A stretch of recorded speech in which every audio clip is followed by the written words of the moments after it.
Buenos días. Buenos días. Amén.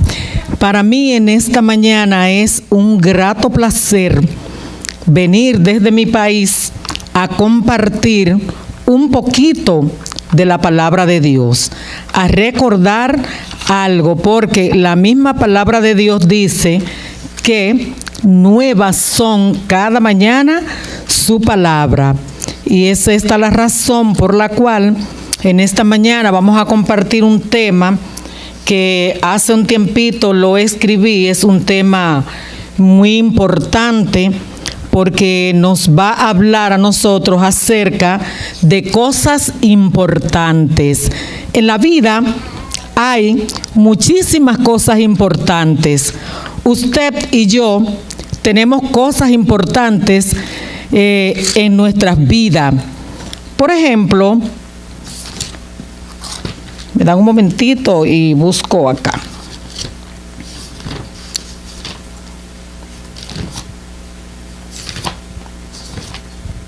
Ok. Antes de compartir el tema de esta mañana, quisiera decirle cuáles son los propósitos que tengo al exponer este interesante tema. El primer propósito es reconocer que aunque en la vida existen cosas que revisten una gran importancia, la vida del cristiano debe girar en torno a las cosas celestiales y no a las cosas materiales. Ese es mi primer propósito para el tema de esta mañana. El segundo propósito es imitar el ejemplo de hombres y mujeres presentados en la Biblia, los cuales reconocieron que las cosas pasajeras y perecederas de la vida no constituyen en sí lo más importante en el ser humano, sino las cosas que a vida eterna permanecen. Y un tercer propósito que tengo es señalar algunos puntos importantes que nos ayudarán a darle a Dios el primer lugar, el último y el mejor. Como dijera lo que fue nuestra lectura bíblica en San Mateo 6:33, que decía: mas buscad primeramente el reino de Dios y su justicia, y todas las demás cosas os serán añadidas. Este es un verso muy importante, de capital importancia en la vida del cristiano, porque aquí nos habla de que por encima de todas las cosas, lo más importante es buscar a Cristo. En este mundo en el que nos ha tocado vivir, existen elementos que son de una importancia mayúscula para nuestras vidas. Señalaremos algunos de esos elementos que sin ellos prácticamente en esta tierra no pudiésemos vivir. La vida que Dios nos ha otorgado es importante, la vida, ¿verdad que sí? Porque desde que tenemos un dolorcito de cabeza o nos duele un pie, una uñita, ¿qué hacemos? Vamos donde un médico porque no nos queremos morir.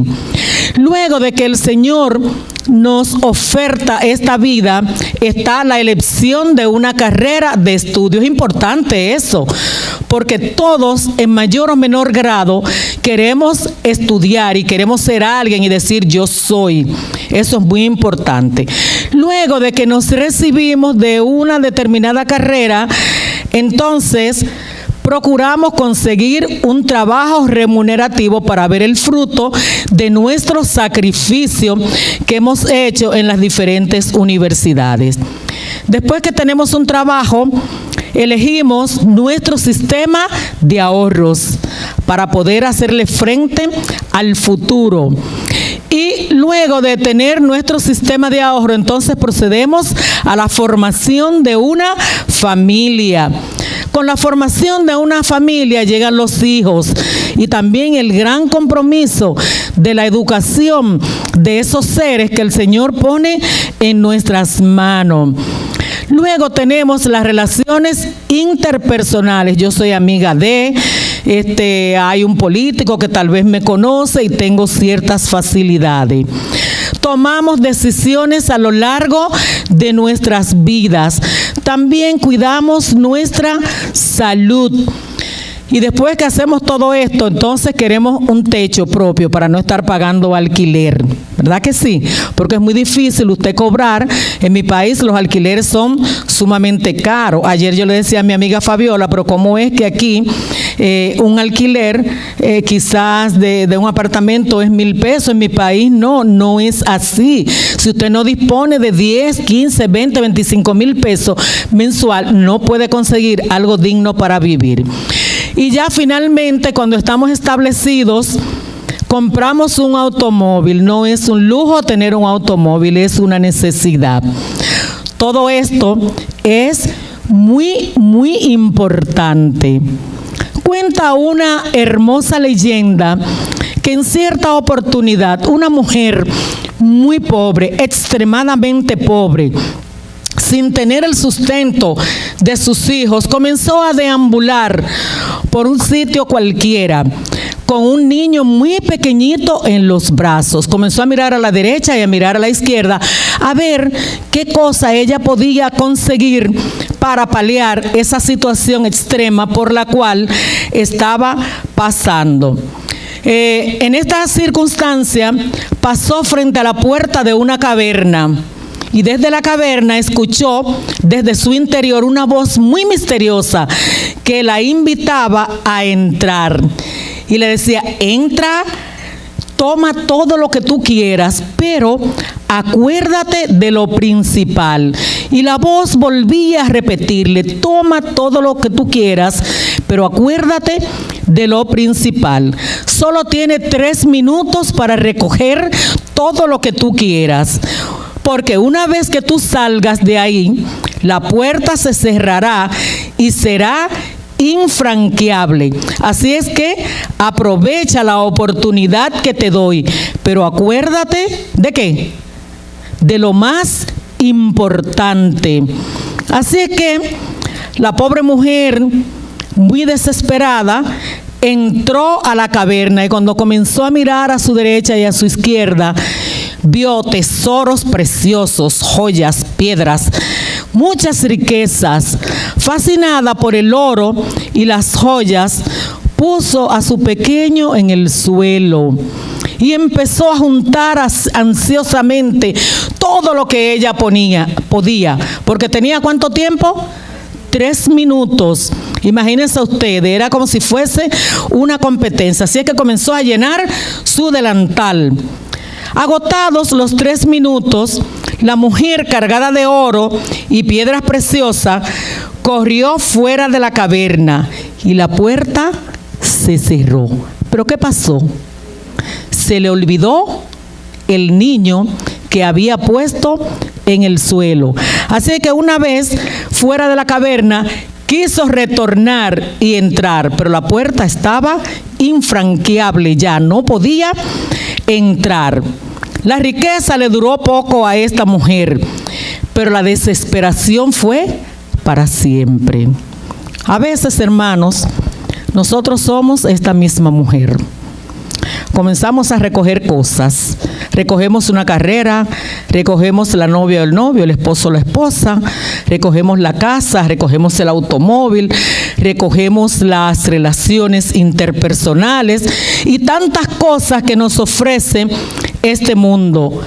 Pero nos olvidamos de lo más importante. Lo más importante para nosotros es nuestra relación con nuestro Salvador. Muchas veces al recoger tanto y tanto, ponemos a Jesús en el suelo y salimos de la caverna de esta vida y se nos olvida que Cristo está ahí adentro. Ojalá, y hermanos, que esta no sea la experiencia tuya y mía en esta mañana. El texto clave en San Mateo 6:33 nos invita a poner a Dios y por ende las cosas celestiales en primer lugar. A poner a Dios por encima de una carrera universitaria. A poner a Dios por encima de el trabajo que con tanto sacrificio hemos conseguido. A poner a Dios por encima de la formación de nuestras familias, de la educación de nuestros hijos, de las relaciones interpersonales. A poner a Dios por encima de las tomas de decisiones, de la construcción de una casa. y a poner a Dios por encima de la compra de automóviles y otras cosas más que estamos recogiendo en esta vida. Ellen White, en su libro titulado La Educación, en la página número 57, nos dice lo siguiente. Es un verso que me lo aprendí de memoria hace muchos años, cuando yo era pequeña, y siempre lo leo porque me fascina. Dice allí: la mayor necesidad del mundo es la de hombres que no se vendan ni se compren, hombres que sean sinceros y honrados en lo más íntimo de su ser, hombres que no teman dar al pecado el nombre que le corresponde, hombres cuya conciencia sea tan leal al deber como la brújula al polo, hombres que se mantengan de parte de Dios aunque se desplomen los cielos. Eso es lo que Dios quiere en esta mañana. Que tú tengas una meta, que tengas tus ojos fijos en el Salvador. Que lo más importante de tu vida no sean las cosas que ahorita van a perecer. Recordamos que estamos de paso en este mundo y que nosotros mismos un día, hoy estamos aquí, pero un día nos vamos a ir. Y todo lo que hemos amasado y hemos agarrado en la caverna de esta vida también se irá con nosotros. Pero si nuestras vidas las hemos arreglado, la hemos escondido con Cristo en Dios, el Señor nos rescatará aún de la tumba. Vamos a mirar ahora, vamos a dar una mirada a algunos personajes que en mayor o menor grado pusieron a Dios en primer lugar, otros no. El primer personaje que quiero tocar esta mañana es a Judas. Judas fue el único de los discípulos que no fue llamado. Él se ofreció al grupo de manera voluntaria. Profesaba seguir a Cristo, pero no era lo más importante para él. ¿Por qué? Porque era un hombre infiel y un hipócrita dentro del grupo. Parecía un hombre respetable, de agudo discernimiento y una extraordinaria habilidad administrativa. Tenía una doble vida. Aunque Judas parecía cristiano, como muchos otros tantos que aparecen, él tenía una doble vida. Cuando se unió a Cristo no era insensible a la belleza del carácter de Cristo, era resistente a la voz del Espíritu Santo. Tuvo las mismas oportunidades que los demás, pero no las aprovechó. Se creía suficiente por sí mismo y en vez de resistir la tentación, continuó practicando sus fraudes. El orgullo no le permitió rendirse a los pies del Salvador. En vez de andar en la luz, prefirió conservar sus defectos, albergó malos deseos, pasiones vengativas y pensamientos lóbregos y rencorosos, hasta que Satanás se posicionó totalmente del carácter de él. Entonces, de esta manera, él llegó a ser un representante del enemigo dentro del grupo del discipulado. En contraparte tenemos a Nicodemo. Nicodemo, todos sabemos que era un príncipe judío y que ocupaba un puesto de confianza en la nación judía. Era un hombre de mucha educación, que de solo usted oírlo hablar, usted sabía que ese hombre era totalmente diferente. Era un reconocido miembro del Sanedrín. El Sanedrín en esa época era lo que en mi país, no sé aquí, era la Suprema Corte de Justicia, el máximo tribunal de justicia, no sé cómo le llaman acá. Entonces, al igual que otros y a diferencia de Judas, fue conmovido por las enseñanzas de Jesús. El relato bíblico nos cuenta que un día fue de noche a Jesús porque sentía la necesidad de llegar a él. Aunque era rico, sabio y honrado, se había sentido atraído por el humilde Rabí de Galilea. Este hombre, dice el relato, que cuando Jesús estaba siendo juzgado, él aconsejó al tribunal que tuviera prudencia y cautela con ese hombre que él sabía que era inocente.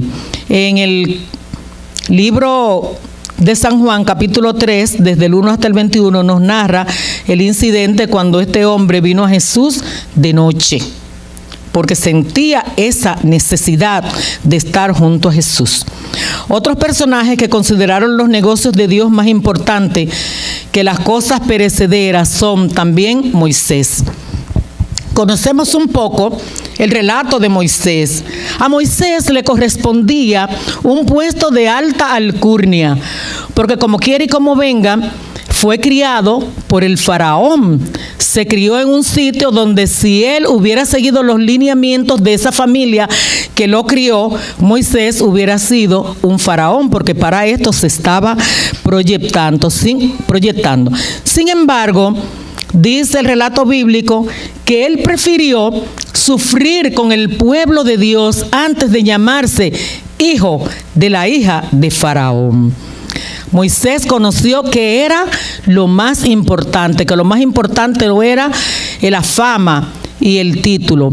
El himno que tenía preparado para el inicio era: prefiero a mi Cristo que al vano oropel, a casas y tierra prefiérole a él. No quiero la fama del mundo falaz, yo quiero por siempre a Jesús seguir.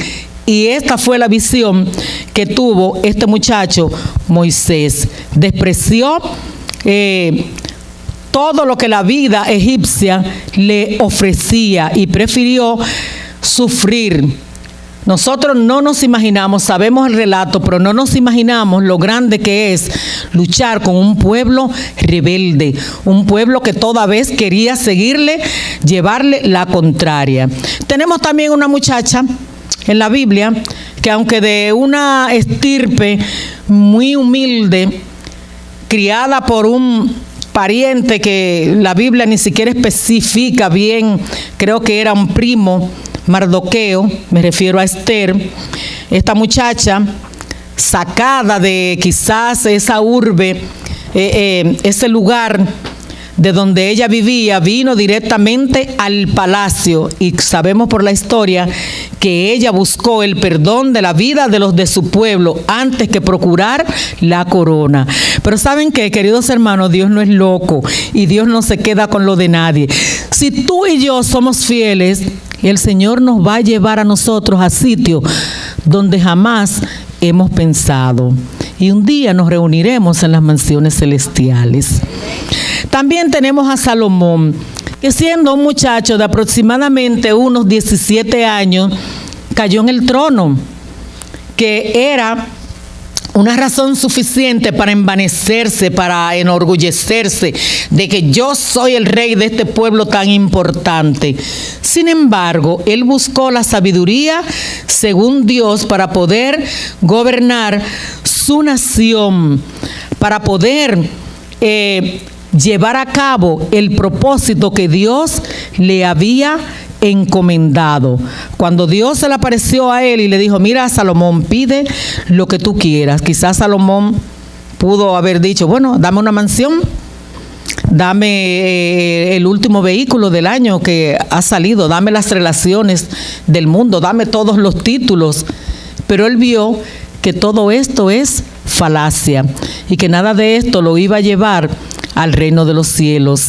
Y fue esta la razón por la que dijo a Dios: dame sabiduría para yo poder guiar a tu pueblo hacia donde tú quieres.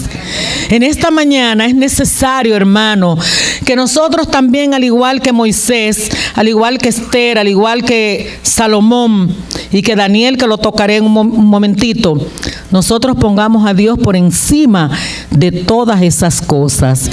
Porque nosotros somos que en esta tierra peregrinos y extranjeros. Un día nos vamos a ir y no te vas a llevar la casa, ni yo tampoco, no te vas a llevar la guagua. Quizás pueda llevar tu familia, si la educas bien, ¿verdad? Y tienes la meta derechita hacia el reino de los cielos. Es lo que Dios quiere. Dios no necesita de nosotros lo de nosotros, porque lo que Él cree es que lo tengamos a Él en primer lugar, por encima de todas las cosas. Y por último, quisiera tocar a Daniel. ¿Quién fue Daniel? Fue un muchacho joven que también por accidente dentro de los cautivos cayó allí en Babilonia, y Dios no lo dejó solo. ¿Pero por qué no lo dejó solo? Porque dice la palabra de Dios que él propuso en su corazón no contaminarse con nada, sino él tenía su meta fija y por esta razón rechazó todo lo que le ofrecía ese reino babilónico. Él lo rechazó. Es necesario que en esta mañana tú y yo, para llegar al cielo, tengamos que rechazar muchísimas cosas que nos ofrece el mundo. A veces a los jóvenes les resulta un poquito difícil estudiar una carrera universitaria. No sé acá, pero en mi país sí. Hay que ir a las universidades los viernes y es muy difícil hablar con un maestro y hacerle entender que tú eres diferente, que tú has entendido diferente. Y entonces cuando le dices al maestro que tú guardas el sábado, ¿pero qué sábado? Si el viernes no es sábado, el viernes es viernes y tú puedes venir y yo no sé de eso. La religión es el opio de los pueblos, dijo alguien por ahí. Y entonces presionan a los muchachos y a veces tienen que abandonar su carrera universitaria, que es muy difícil porque todo el mundo quiere proyectarse hacia el futuro. Pero solamente los que hemos entendido que nuestra meta no es la tierra, que nuestra meta es las mansiones del cielo, somos los que podemos actuar de esta manera. Daniel luchó por mantenerse en primer lugar en todas las circunstancias de su vida, poniendo a Dios en primer lugar. Y tocando ya lo que será la parte final de este tema, nosotros vemos que Dios cree de máxima importancia un verdadero reavivamiento y una reforma a la verdadera piedad. Usted ve, hermano, estamos viviendo demasiado cómodos, porque Dios quiere una reforma. No es una reforma de que un día venga X predicador y te toque y tú venga y llores. No, no es eso lo que Dios quiere. Dios quiere que tú mantengas una reforma diaria con Él, que cada día tú analices tu vida y que al final del día tú pases un balance a tu vida. A ver, entre tú y Dios, ¿qué he hecho malo? Y si hiciste algo malo en el día de hoy a la puesta de sol, entonces tú le digas a Dios, mañana quiero ser mejor. Si hoy pequé 3 veces, mañana quiero pecar 2. Y que cada día podamos pecar menos hasta que nos vayamos asemejando a Cristo Jesús, que es nuestro modelo perfecto. Pero también Dios quiere que tengamos ese encuentro personal con Él, de tal modo que nos mantengamos más cerca del cielo que de la tierra, como hizo Enoc.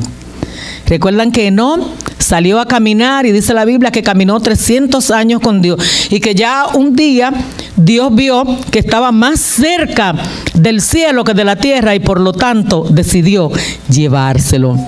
Dios quiere que tú y yo estudiemos nuestras Biblias con oración, no esporádicamente, sino diariamente. Porque de la misma manera que nos sentimos malitos cuando no desayunamos a tiempo o cuando no almorzamos a tiempo, también el alimento espiritual es de suma importancia. Dios quiere que nos consagremos a Él cada mañana, que hagamos de esto nuestro primer trabajo, que podamos decirle a Dios que estamos dispuestos a darle el lugar que Él se merece, a saber, el primero, el último y el mejor. La iglesia de Dios de los últimos días debe saber que es necesario establecer diferencia entre lo santo y lo profano. En su época, para Eva, lo más importante fue comer del fruto prohibido. Para Esaú, fue la complacencia del apetito. Para Saulo, fue la persecución de los cristianos, pero luego para Pablo fue la predicación del evangelio, porque sabemos que él cambió de una manera rotunda. Y para Jesús fue estar en los negocios de su Padre. Es mi deseo y oración, hermanos, en esta tarde ya, o en este mediodía, que nosotros podamos tener nuestras mentes fijas hacia la meta que nos hemos propuesto. Que no seamos hermanos cristianos de banco sabático solamente, sino que donde quiera que tú y yo vayamos, podamos reflejar el carácter de Cristo y que tengamos en nuestras mentes que nosotros no somos ciudadanos de esta tierra, estamos aquí de paso, porque un día nos vamos a ir. ¿Saben qué, hermanos? Ese día está cerquita, más cerquita de lo que tú y yo creemos. Que Dios te bendiga, amada congregación, grandemente esta mañana.